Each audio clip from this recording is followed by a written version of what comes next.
Hello, users. Welcome back. This is Above It All with a guest. We have Jeffrey Phillips. Please introduce yourself, bud. Hi there, I'm Jeffrey Phillips. I'm going to be running for Congress in 2022, and I'm glad to be here. Thanks for having me. Yeah, no problem.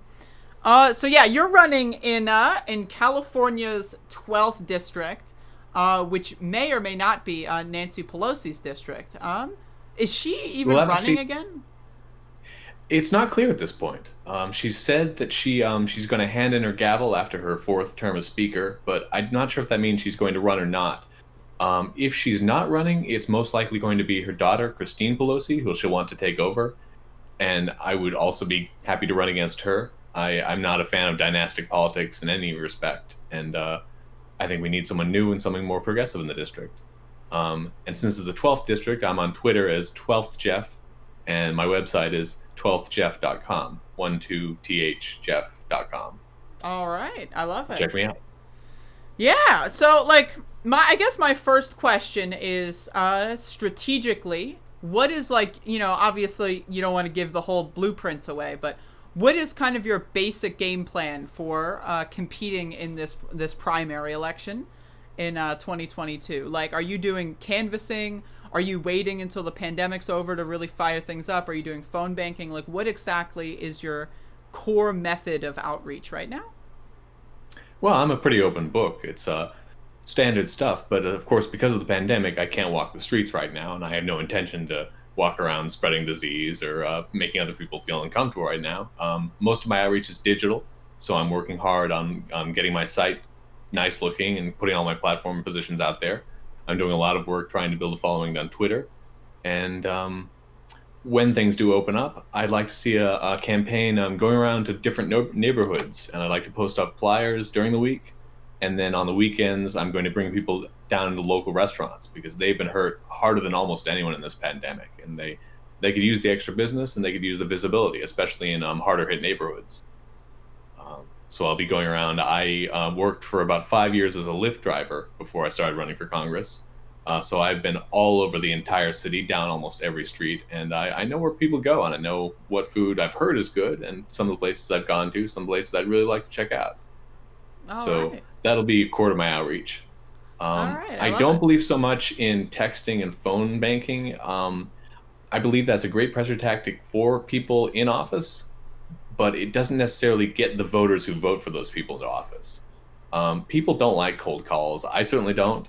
And I've actually worked on texting campaigns for recently a local city council, and we got some responses, but mostly just negative feedback. Nope, don't text me. Stop texting me. Stop. So I respect Right. that. Yeah, and then also like making that in person thing really does like last longer. Like it adds more of an imprint. Like whereas like a phone Hmm. call, people like will pick up, and sometimes people will talk, and sometimes you get that person that's like that makes it worth it. But most of the time, it's people that are like in the middle of something and they really don't want to talk to you. Whereas like if someone's gonna answer the door, that's all like that's already you've made that interaction. That's already more likely to kind of imprint something. So. And actually, speaking of door to door, one thing that did make an impression on me, in the last mayoral race, we have an instant runoff system, so we can actually rank our choices. And one of Jane Kim's people, I supported her, and one of Jane's Kim people came to my door, and that was really powerful to me. I was already converted. We didn't need a long conversation, but just the fact that she has people who are willing to go on the ground and do that, she was the only candidate that made that happen. All So I might right. look into that. Hell yeah. I love it. Um so you're like, when did you start this campaign? Like, have you been kind of here since the last one ended? When exactly did you kind of throw your hat in the ring?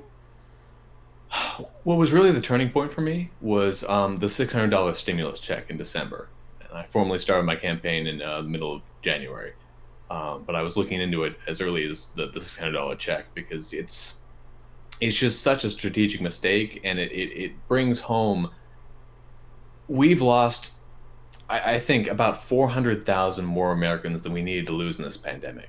And it all goes back to March and April when we negotiated the stimulus and gave $2 trillion dollars unmarked to businesses, but only a single $1,200 check to everyone else. There was no provision to allow us to stay home and actually stay safe.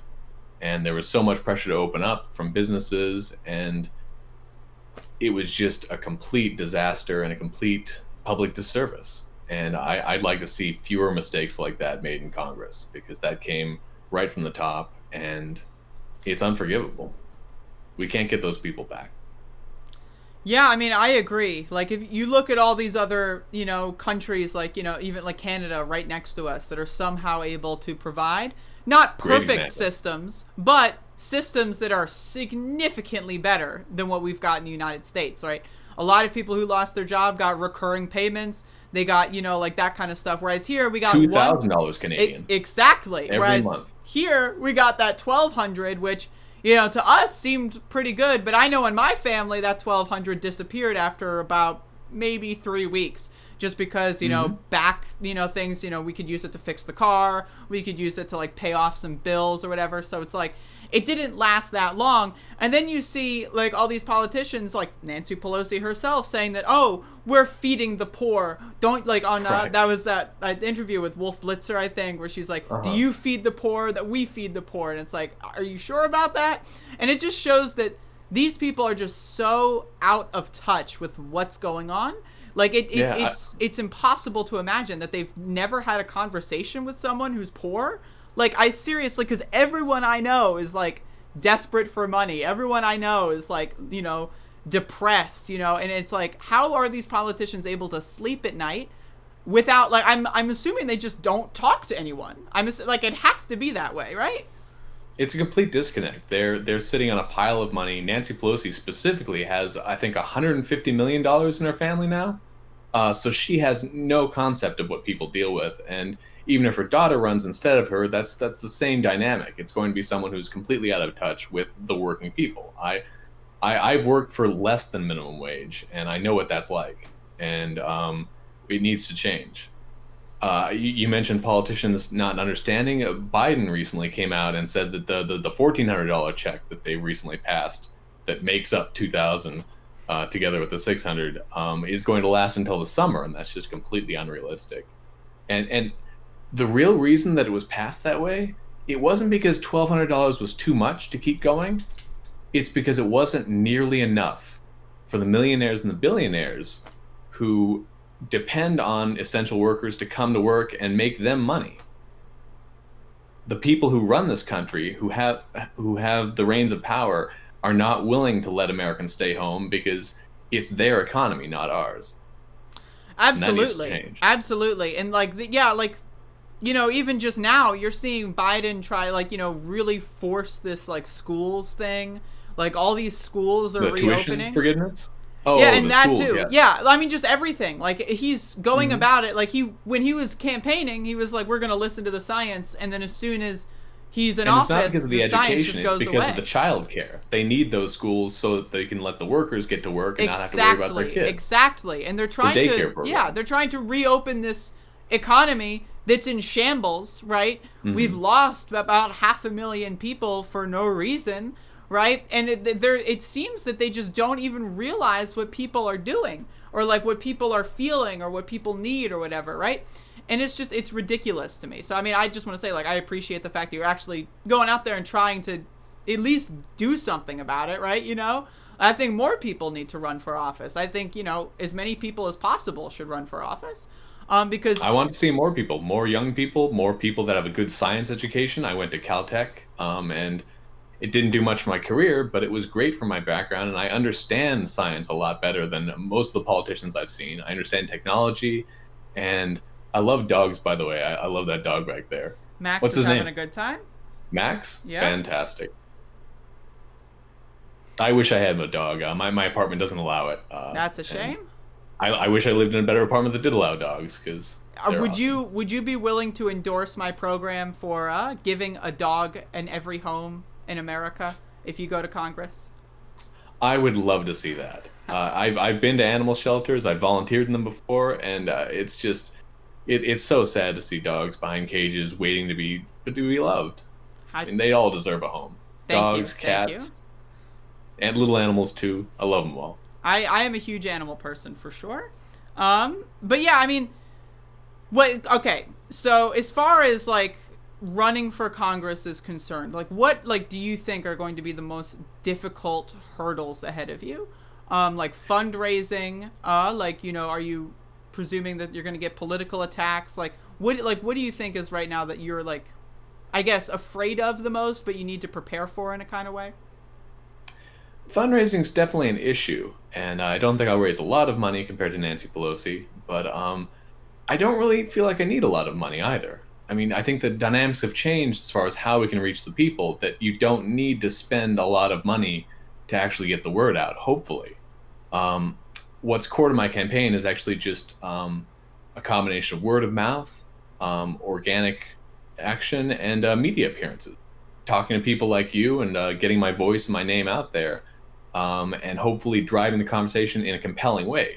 As much as I hated Donald Trump, the one thing he did well when he campaigned was to leverage that sort of media attention. He said things that were compelling enough and strong and forceful enough that people actually wanted him on their show because he made for good television, for good or for bad. And I'd like to make it for good. Right, But we absolutely. need to have these hard conversations. We need to actually say what we mean and stand by it and say what's wrong. Absolutely. That's one of my big issues with politicians is the double speak, where they say Hmm. one thing and don't mean it. Like Hillary Clinton's famous, like, I've got a public position and a private position thing. Right. Like, it's just like, to me, it feels like they treat us, and I say us as just, the voters, they just treat us like we're dumb, right? They treat us Hmm. like we're sub citizens or whatever. Like, we just, even if they were honest, we wouldn't understand. You know what I mean? You So wouldn't get it. exactly, right? And I Mhm. appreciate that you're trying to cut through that in a lot of ways. And that's what like the other thing is like not a lot of more people need to run for office that are like regular people that aren't entrenched into power and aren't like elites or trust fund babies or whatever. That don't know how to interact with people. Like you need to have social skills, and so I mean like that's going to be huge. Like as far as your platform, right? What like would you say are like some of your like big policies outside of the stimulus stuff, right? Like let's say we're in 2022, like let's say the election's happening soon, right? Let's say hopefully COVID's in the rearview mirror, I hope, right? Like what would you say do you think is a general policy that you would be promoting in that environment? Well, I mean, part of it's a lot of the standard things that you hear a lot of progressives talk about: Medicare for all, free college, end of student loans, that sort of thing. I'm also pushing some things that are more unique and controversial. I remember Nancy Pelosi recently talked about how we need a stronger Republican Party, which is just an awful thing to say. But I do believe that we do need other parties. We need other parties, not necessarily the Republican Party. And I would like to see some constitutional reforms to actually change how voting is done in America. Now, San Francisco, as I mentioned, already has a ranked choice a ranked choice system instead of instant runoff, where we can vote for our top candidate, but then the vote isn't lost if that candidate doesn't win. It goes down to the next good best candidate, and that allows many more people and many more parties to run and actually have a voice and have a chance of winning. In addition to that, I'd like to see a form of mixed member representation in the Senate, where we actually add some senators at large for the entire country that are proportioned out of those first choice votes. So that if 10% of the people, their first choice is, say, the Democratic Socialists, and they don't actually win in their respective elections, that would still go into maybe putting 10% of the people in that Senate body to representing that. And that gives other parties a chance to get representation, get their voice out there, and to actually make a difference, which is, I think, what counts. We can demonstrate all we want, but what really counts is electoral power, being able to vote in laws that matter to the people. And so that's what I'm That's working a for. really cool idea. I've not heard about that one before. Would you also say endorse uncapping the House? That's a nice thing that I like that I'm very interested in. Um, That would certainly be a huge thing. I believe when the Constitution was written, there was like 10,000 people for every representative. Now it's 800,000. So it's a huge dynamic shift as far as how accessible these legislators are. I've personally seen a representative of Congress back when I lived on the peninsula. I had Anna Eshoo and then Jackie Spears. Um, we're both fine. But I've seen them maybe once in my life, never actually spoken to them, and I don't intend to. I don't really feel that most politicians have any contact with the majority of the people that they represent. Yeah, they're And that really needs to very change. they're very like aristocratic. Like these are those oh that's the Congress member, right? And it's like everyone's supposed to look at them as if they're like godlike figures. Like we look at that impeachment trial, and one of the things that Bruce Castor was saying, I think on the first day, was that like, they say we call them my senator because we love them or something, and it's like this weird like otherworldly worship of politicians that was just so baffling and bizarre. But if we Yeah, did have my a senator. situation, yeah, like if we did have a situation where like each Congress member had like say 10 or even 20 or whatever, like a reasonable number of constituents, that would kind of make them like you'd have to talk to them, they'd have to talk to you. Their job would actually be something that like people would know about. Like they wouldn't be like behind closed doors. They'd actually have to explain things to you and that kind of stuff. But go on. Yeah. I was just going to say that my senators right now are Dianne Feinstein and Alex Padilla, who just got in to replace Kamala Harris. So I don't love them. I think they're all right. I think they've done some good stuff, but I definitely don't worship them, and I don't think we should worship any politicians. Even my favorites, I hold them to account, and when they're wrong, and we need to tell them that. And Absolutely. speaking of aristocracies, by the way, I am dressing in a suit because this is my first real formal appearance. But this is my one good suit. There you go. I don't come from a lot of money. My parents are they did well for themselves. They were upper middle class, tech Bay Area and stuff. But I have a lot more in common, especially in my life now, with some of the lowest workers and the lowest rungs of the ladder than most of our politicians who are millionaires. And in fact, until 2018, when Alexandria Ocasio-Cortez ran, I never thought that I could even aspire to Congress, because I assume you at least have to have $1 million in the bank to do something like that. And now I believe that the dynamic's actually shifting, and it may be possible to get some real progressives in there that understand what it's like. Absolutely. And that's a good point. It's like all that you really need to do is show people that something is possible, and then people will actually try. Because a lot of people, like you said, have this default like presumption that's like, oh, that'll never happen, or you'll never be that, or like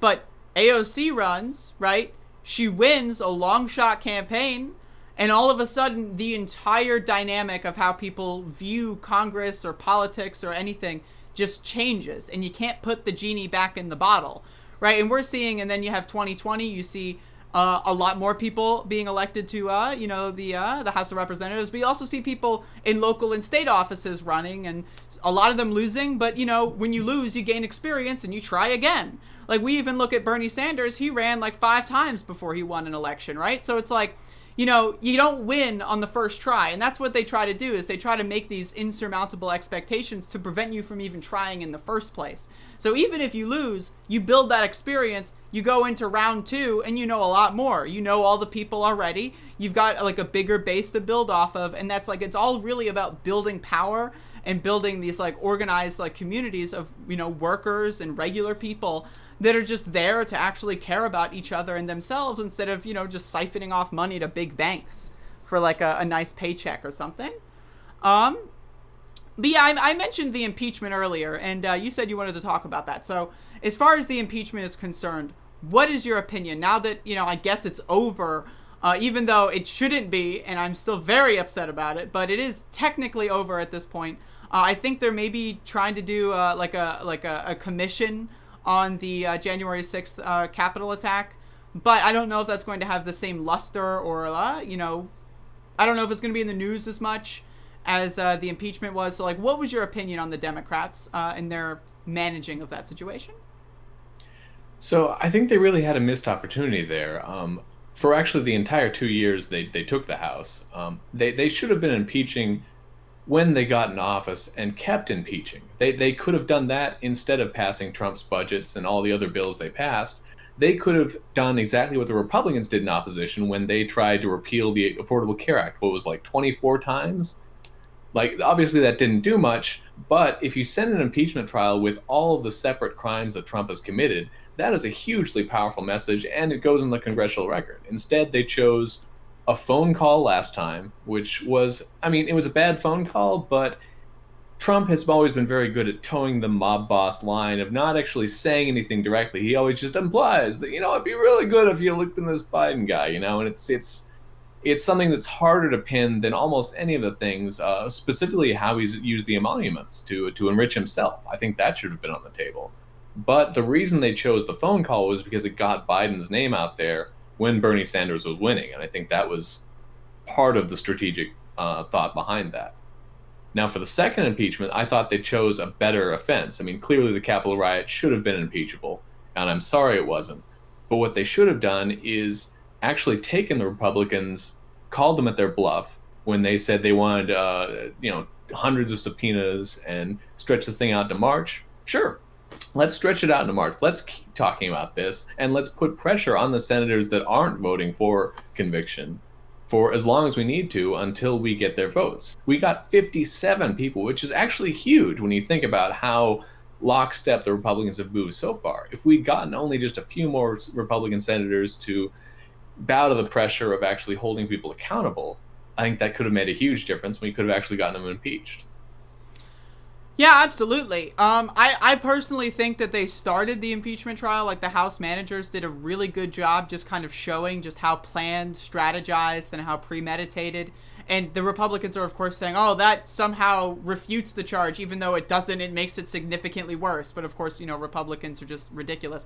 But, I thought that they did a great job, explaining just exactly how horrendous this assault on our democracy, as, paper thin as our democracy is, right? It almost fell on January 6th. I was streaming the whole thing. I genuinely thought it was gonna, especially when Trump was tweeting, it's like, if only Mike Pence would have done what was right. I was pretty scared.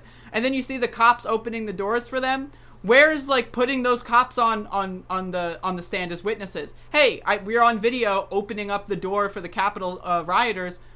Explain yourself, right? You could have had and you could have tied the Republican Party to this.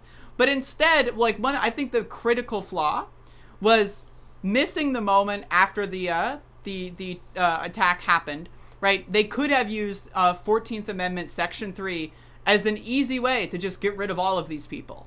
I think, especially Ted Cruz, Josh Hawley, right? If the Democrats wanted to play hardball, there was that arrow in the quiver that was, I think, the most well-suited. It was an amendment that was literally designed to prevent what happened from happening, and they didn't even utilize it, right? That's absolutely true. And it bars insurrectionists from office. Absolutely. Right? And again, we saw, there was this state legislator from West Virginia that showed up and tried to, overthrow the election. And so, it's not just, Trump. It's not just, the Trump sycophants. It's the entire Republican Party at this point. Sans maybe, a couple people somewhere. But, I mean, it's not even worthy of a thought experiment to think about the good Republicans. Because I think at this point, the Republican Party is beyond repair. And this idea that, I understand why they were trying to appeal to emotion for these specific senators. It's they tried to kill you, right? I get it. But you should have put them on blast. Like Ted Cruz, why were you going out there and saying, now that Ted Cruz is in the news again, right? Ted Cruz, why were you out there and saying the election was stolen for months and months and months? Josh Hawley, why were you out there saying the election was stolen for months and months and months? Do you bear responsibility? They should have impeached them. They should have tried to invoke the 14th Amendment and impeached them, right? When someone commits a crime, you don't just go oh, well, I'd rather just, go relax on my sofa and, do whatever. I don't feel I don't, when you call the police if there's, a gunshot in front of your house and the police are well, I'm kind of just playing video games right now. I don't really care. That's not how this should go. But all of a sudden, when it's the senators in the House of Representatives, all of a sudden it's, their vacation times are so sacrosanct. I think it's a little ridiculous. And like you said, it's a giant missed opportunity. Especially when they won a vote on calling witnesses, and then they were never mind. What is your opinion on that? I thought that was ridiculous. They should have called all the witnesses they wanted. They should have taken those subpoenas. They should have gotten more and more testimony into the Congress. Every story matters in that situation, and not doing it was sad. They also should have impeached him earlier. I think that they took McConnell's bait in saying that, oh, well, we shouldn't impeach till after the election. And then suddenly after the election, he's like, well, he's not even in office anymore. It doesn't count. Like, we all knew he was going to do that. And one thing I think they could have done was, for some reason, instead of doing the impeachment, they came back and held a special session to pass a military budget that Trump himself had vetoed. That was a huge strategic mistake, because they could have actually delayed that and said, well, it's Trump's fault anyway, and used that as a cudgel to push the impeachment forward into the forefront. And I don't know why they don't do that. I know there's a lot of defense contracts in blue states too, but I think we should have a lot less defense contracting and a lot more infrastructure building for our own people. Absolutely. I mean, absolutely. Like, we can, like, just the Senate over the last month, I think, has really just, like, destroyed so many people's faith in this country. Because, again, I have a lot of friends and family, and I'm sure you do as well, that don't follow politics all the time, right? And they, like, turn on, like, it was everywhere what happened on January 6th, right? Every single person knew about it as it was happening, right? And, like, so, and then I get a lot of people telling me, like, there's no way Trump's not going to get convicted or impeached or whatever, right? And I keep telling them, it's like, yeah, like, no, the Republicans are terrorists. And it's like, what do you mean by that? It's like, no, they literally participated in trying to delay the election. They participated in trying to, like, delay the certification. They were in on it. And they're like, no. And then, this whole thing happens. And they're like, yeah, there's no way he's going to win. And then he just, he gets away. And that's the thing, is it emboldens the Trump people. Like, Trump is still capable of running for 2024. And we can make an argument I'm absolutely sure he will run. I think that's going to be his main cover for any suits and criminal action that does come against him. He's just going to say, well, I'm already running as a candidate. You can't put a candidate in jail. And he's going to keep using that, even if he loses in 2024, which fingers crossed he does. That's still going to be his go-to tactic. I mean, I think he's going to run for office for the rest of his life, for as long as he can. He has no reason not to. That's why the impeachment was so important. Exactly. Like, he's got every reason to do so. There is not a single reason other than, like, maybe he just wants to be lazy or whatever, right? And let's be honest, like, the guy's rich as rich can be. Whether or not he's in all these lawsuits or whether or not he's got all this debt, he has the most, like, emboldened, like, self-righteous base that would propel him or fundraise him to do whatever he could dream of. Right, so of course he's going to run for something. You see, like, I live in North Carolina, and one of my senators here, Richard Burr, is retiring. You see Lara Trump, who's flirting with doing a North Carolina Senate run. Right, I saw that. Yeah. I've never even heard of her before. Where does she fit into the Trump dynasty? I don't know. I'm going to be honest. I don't know. Okay, like a cousin or something? It might be. I'm not sure. She's somewhere in that little field of, whatever. Well, she's new to me, but not welcome. Exactly. But, like, it's not even just Donald Trump. It's his whole family, right? And it's all, like, the people connected to him. Like, if Trump would have gotten convicted, or if it were, like, even, say, 65 votes or something, and he barely squeaked out, right? It would have made an actual rift in the Republican Party, right? Like, especially after the January 6th attack, we saw a giant rift start to form.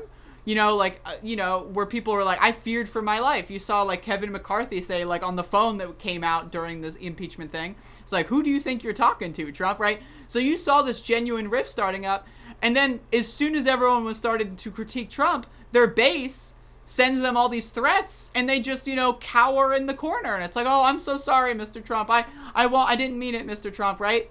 And so we have this situation where the Republican Party had the opportunity to purge Donald Trump, and they failed to do so. So the Democrats need to make him the ring bearer, or, like, the leader of the Republican Party, because for all intents and purposes, he is. Right? And so, like, this whole moderate Republican, like you were mentioning, Nancy Pelosi says we need a strong Republican Party. That's fantasy world. Like, this isn't like, you're watching your favorite ABC drama or whatever based on politics. This is, like, the real world. These people tried to have you killed, and you're not gonna, like, you're just gonna water under the bridge this one? And then it also opens us up for even more attacks from Trump's people. So like what like just speaking of the far right and like domestic terrorism on that front, like what do you think? There's a lot of talk about let's say we need a new terrorism bill. Like what do you think about that sort of situation? I'm definitely for anything that can stomp out that kind of ideology. I'm not sure exactly what is in the new bill. I haven't looked at it yet, but I'd probably support it. And I think it's such a dangerous time in our country where we need to take these people and take them seriously and re-educate everyone that we can re-educate and somehow deal with the ones we can't because it's gone so far that it just can't continue that way. I mean, Um, yeah, absolutely. Like these people are a serious problem. But like again, like the other point on that is like they have all these laws on the books, like the 14th Amendment, for example, that they failed to utilize. We saw Cori Bush and Jamal Bowman push for the 14th Amendment, and then they just failed to do so. So I mean, I don't know how many new laws that we need if they're not even going to use the old ones. You know what I mean? that is But a good point. Enforcement is a huge problem in this country. We don't enforce the laws we have, and especially when it comes to rich and powerful, famous people, it just doesn't even matter. They just buy their way out of it. That's something we need to change. Laws should be well written, they should be moderate, and they should be enforced. And absolutely, especially when it's Donald Trump and his whole thing is law and yeah, order, and then at the very tail end of his presidency, his fans go and like attack and try to murder hundreds of police officers, and it's shocking to me that it's still only 5 people died on that day. Right, like when you look I'm at the thankful for it. precariousness of that situation, you had bombs planted at buildings, right? You had these people like like there are cops who lost fingers, there are cops who had their organs crushed, right? It's a miracle that like so many people didn't end up dying, and like I really just don't understand how we're in the situation right now where it's like we're just on to the next subject. Like it's still baffling to me, but I guess we've talked about this enough, so on to the next subject.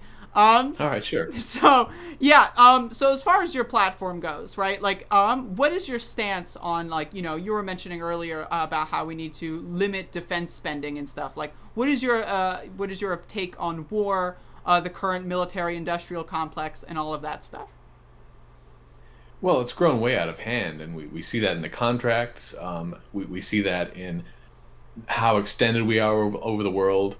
And even though we're not actually fighting any wars technically that I know of right now, we're definitely in military action places. And even recently, when Biden said that we're going to stop Saudi Arabia from going offensively into Yemen, he still left it open to defensive action against Yemen, which is a huge loophole that we've basically used for 100 years to justify everything we do. It's all defense. We don't have a war department. We have a defense department, and it's huge and implacable. They always want more money, and most of it just gets, I think, wasted. It's a gigantic jobs program, which isn't necessarily bad, but the jobs are going into building things that explode, and then we don't have them anymore. We should put more money into jobs that create things that last and actually help people. Yeah, We need better electrical infrastructure. We need better energy generation. The Green New Deal is a huge part of what I'm pushing for. I'm working with the Sunrise Movement. I actually did a local phone bank with Sunrise Youth at Lowell High School, and awesome. we need to work on our own people in our own country. And part of that is redirecting things, both from the defense budget and also from the police budget. And I am not completely anti-police. I am not hardcore defund all the police, disband the department. I don't want to ever see an officer again. But what I think we need is accountability for the police so that they can actually be held for crimes they commit. That's part of the enforcement issue. And I think we need to see a reduction in their force that's diverted to non-police forces that also answer 911 calls in cases that aren't life-threatening emergency. We're working on that in San Francisco right now. There's a program called CART, CART, that's trying to get funding right now that will send mental health workers and counselors and actually former addicts who now work with people to try and de-escalate things in some of these crimes and some of these non-crimes that are just concerned citizens calling in and saying there's a guy that's ranting and raving outside my building, please do something. Well, that's not a police issue, that's a public health issue, and we need to treat it as such. Absolutely. I thought that was a pretty good answer. Um, But yeah, like you were mentioning, like we spend an exorbitant amount of money and we have very little to show for it. Like we're in this pandemic. A lot of people they've lost all of their savings, right? Like there are these big statistics going on in 2019 where it's like a majority of Americans don't have $400 in the bank for an emergency, right? Now it's like, somewhere around like 80% of Americans don't have anything in the bank for an emergency, right? So it's like we're in this situation where people are just right on the edge of despair, right? And like there's just nothing. And that drives the radicalism too. That's actually why we've seen such craziness on the right, is because those people are hurting. They do feel like they've been robbed and like they're losing their country, they're losing their livelihood, and they're being pushed out of the entire system. And they're targeting it wrong, but their initial base is basically correct. These people are hurting. They are losing everything. And we need to turn that around. Everywhere in the country, not just in California, but all over. I don't understand why Joe Manchin, for instance, says that in West Virginia, that they can't have more than $11 an hour minimum wage, because somehow in his mind, he thinks that work that's done in West Virginia is less valuable than the same work done in other states. I don't understand that. If West Virginians were paid more, they could spend more, businesses would have more to pay. It's a cycle that we need to escalate, not de-escalate. We need more prosperity for average Americans, and that comes with higher wages. Absolutely. What would you say, like, let's say you're running for 2022 and it's, 2022. Would you say, like, would you still be advocating for a $15 minimum wage? Would you want to go even further than 15? What is your stance on that? We started talking about $15 10 years ago. I think we should at least go to 20 and start there at 20. We not gradually build up to it. We've had all the warning businesses could want. It should be at 20, and then from there, we shouldn't stop. We shouldn't have to go back and, I think part of it is politicians want to keep getting elected, so every time they want to get elected, they can say, oh, well, I'll bump the minimum wage just a little bit. We need a permanent solution that allows the minimum wage to increase from 20 every year annually according to a set schedule that's published so that businesses can plan. That's how we do rent control in San Francisco. There's like 2 years worth of rent schedule data where you can see exactly how much rent control buildings will go up every year. And that's what we need for wages. We need an actual system to keep increasing it indefinitely in line with inflation. And with the stock market too, I think. Because it's certainly been inflated much higher than general wages have. Absolutely. I mean, I'm down to get into the whole stock thing. So yesterday, there was this GameStop hearing over the, Robinhood market manipulation and the Wall Street Bets subreddit, basically just saying, we don't like hedge funds, so we're just going to buy this stock that the hedge funds think are going to die. And then they all get on platforms like Robinhood, and everyone thought at the time, Robinhood's just an application you use to trade on the stock market. And then Robinhood put their hand in the cookie jar, so to speak, and they decided to manipulate the market. And I streamed the whole hearings video this morning, and I don't know how much of that you watched, but watching the Robinhood CEO squirm, like when asked any hard question, was just so enjoyable. I heard his answers weren't satisfying. It was every single one of them was like a filibuster, and it was one of and they had like someone from the Cato Institute on there, which is like, why? I'm familiar with it, yeah. Like, why would you? And then it was just like for the Republicans to deflect to the Cato Institute and talk about how great the free market is or something, right? And that goes into like this when this whole thing started, I think it was the last week of January or very close to that. You saw a bunch of Republicans hop on there and try to take control of the situation. It's like, oh, Wall Street, why are they doing this and all that? And then everyone loves free press. Yeah, exactly. But like, really, the thing with the Republicans is like, okay, well, they're gonna regulate Wall Street. What are they gonna put in that bill, right? And I think if they were to have regulated it, or if they were to have started drafting legislation, these hearings show very clearly, if they were to have done that, it would have not been something that helps workers. It would have not been something that helps poor people. It would have only been something that would bail out these rich hedge funds. Because one of the key things that was displayed in these GameStop hearings was that, especially Rashida Tlaib and AOC were going in on this, as well as some other people. We're talking about how whenever the hedge fund gets into a bad position, first of all the people that work there are independently wealthy. They've all got their savings accounts. They've all got, their locked away stash, right? And the hedge fund itself, right, even if it does collapse, right, which it won't, all it has to do is manipulate the market, rake some money back, and then pay off the legal fees. That's really at the end of the day. If the legal fees and all of the fines and all of that stuff amount to less money than what they get with market manipulation, there is no incentive to not manipulate the market. Because, yeah, sure, you break the law and then you make $1.5 billion, but then you only have to pay $500 million in fines and fees or whatever. You still net a significant amount of money. And so, my question to you is someone running for Congress, what would your position be on Wall Street? Like, would you say, for example, support a transaction tax? Would you want to just support a wealth tax to just get rid of that top cap of trading? What is exactly your stance on that situation? So I do support a wealth tax, and that's sort of separate from Wall Street itself. We can get into that more. For Wall Street itself, I think the biggest problem right here is the latency issue. Back in 2008, in the last financial crisis, we strengthened regulations against naked short selling. We said that companies have to be able to borrow the stock within 2 days of their short, and if they can't cover it, if they have a failure to deliver, then the brokerage itself has to make up that sale within, I believe it's 13 days. So that's 2 weeks where the stock can still be nakedly short sold, and that's exactly what happened with GameStop. The brokerages overpromised and over-allowed the funds to short, and we got over 100% of the float shorted, which means that there's no possible way that anyone can cover. And so the brokerages went back and said that, well, since this is an impossibility, we have to rig the markets so that we don't, lose our shirts. And that's where the fine should be, really, is at the brokerage level that allowed those hedge funds to short more than stock was available.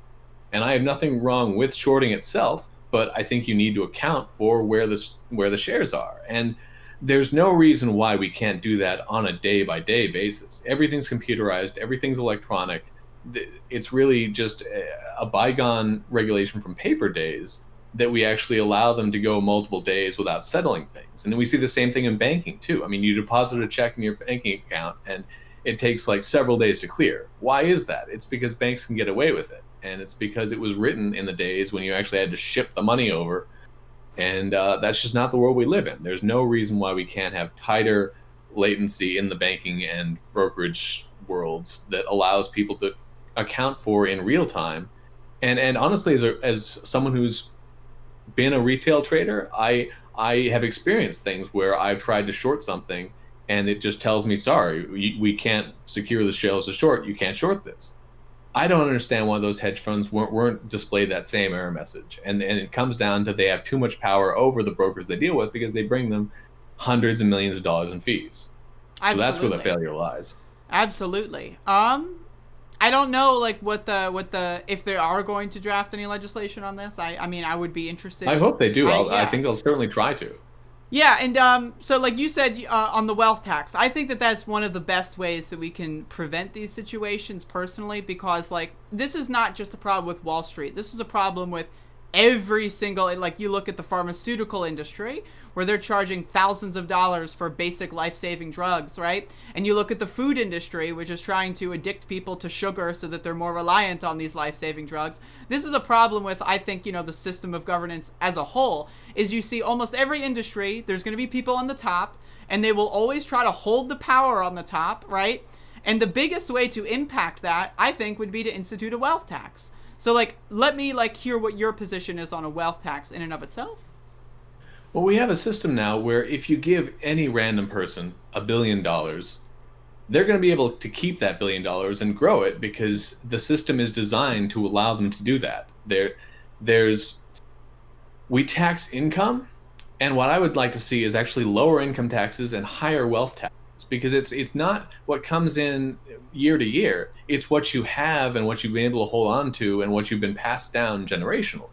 That's really where the huge inequality comes in. I would actually like to see a change in alternative minimum taxes, because right now a lot of startup employees, especially here in San Francisco, they're given incentive options that then as soon as those options expire, they then have this huge tax bill for one single year, and they either have to sell all their shares and give up all the stake they have in the company. And these are not the people at the top necessarily.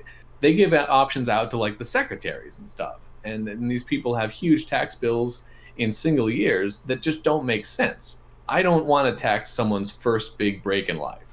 A lot of these people were not wealthy before, and they probably won't be wealthy after, because there's an age range for startups, and it phases out earlier than most employment. Sure. What we need to do is go after people that are already wealthy, that stay wealthy, that use their wealth disproportionately, and never really have any chance of losing it. We have less class mobility than we've had at any other time since the Gilded Age and before that. It's very, very hard to get from the bottom to the top, and it's almost impossible to get from the top to anywhere else near the bottom, because it's just though they're the people that wrote the laws to make sure that no one can ever do that. Absolutely. Absolutely. I mean, personally, like, I would say, like, we should have a hard cap of how much money someone's allowed to have. I mean, that's controversial. That would be interesting. Just but yeah, I don't think people should have give them a gold billions star of and dollars. say you're done. Good exactly. job. You maxed out the leaderboard. Good stuff. Go do something else now, please. Right? You know, it's like, but like we're in this situation. Well, where Jeff Bezos is actually doing that, but now he's just going to be president of Mars or president of the moon. So that'll something. Be and then like Elon Musk is trying to go to Mars, but he's not trying to bring humanity to Mars. He's trying to bring his corporations to Mars.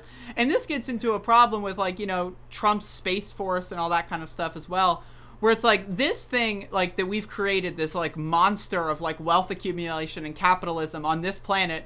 Like, I personally am horrified at the prospect of people owning property on the moon or people owning property on Mars, right? That to me just sounds horrifying. And like there has to be a point where the bubble pops, right?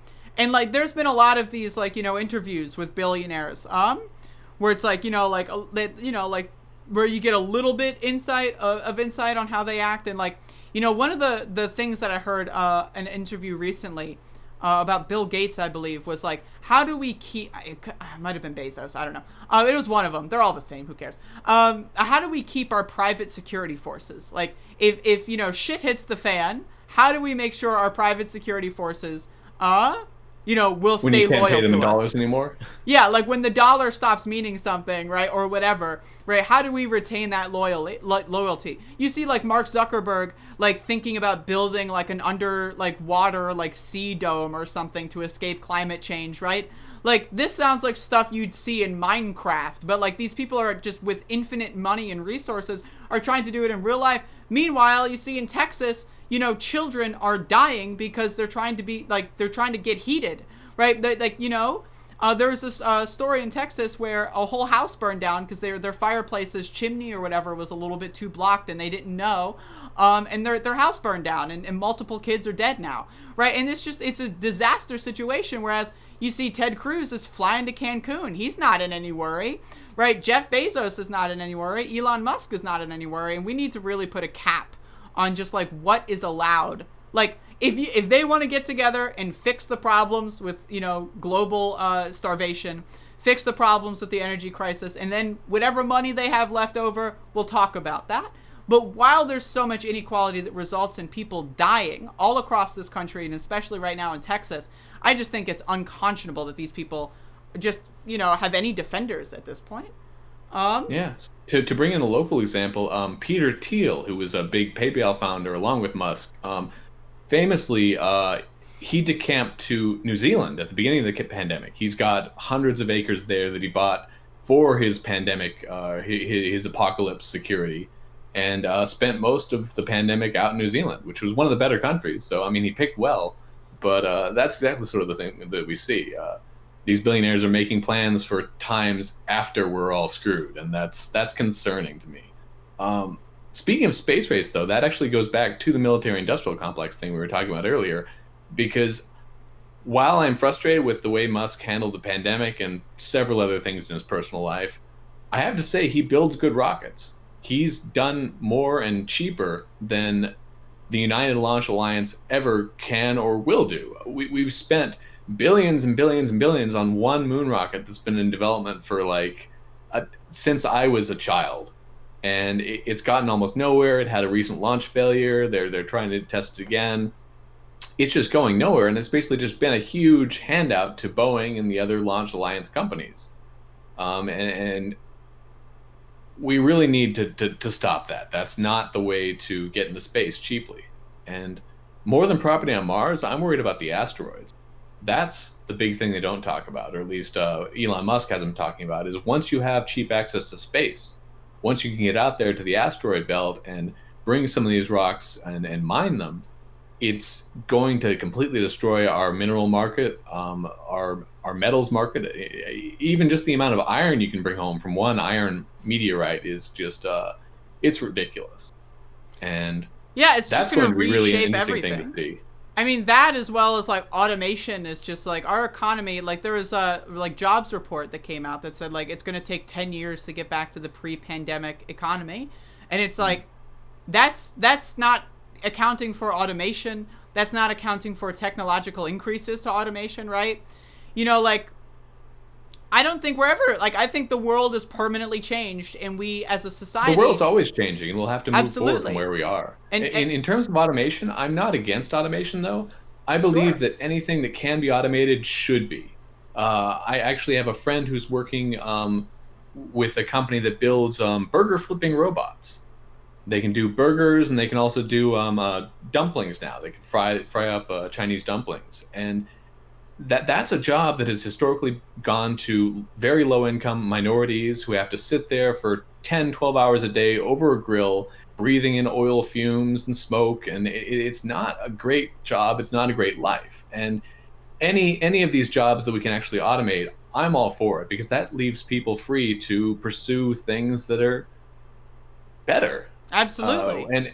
And that has to go hand in hand with re-education and free education in general, to allow people to prepare for the new jobs and not necessarily hang on to the old jobs and coal mine all their lives. I think coal mining is going away, and I love the coal miners still. I want them to be provided for, but it doesn't mean they have to keep mining that coal.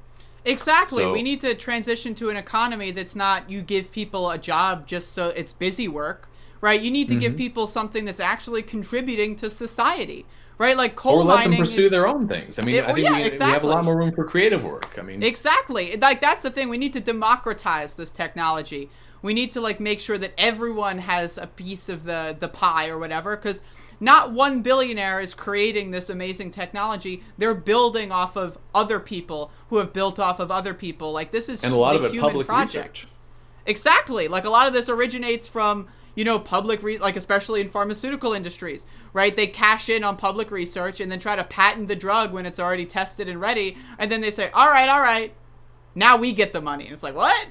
You know, and we're seeing that as a problem with the vaccine distribution is like a lot of these companies are like, well, that's all great. Like I would love to get more people vaccinated, but how do I make money off of this? Right. And it's just a giant disaster.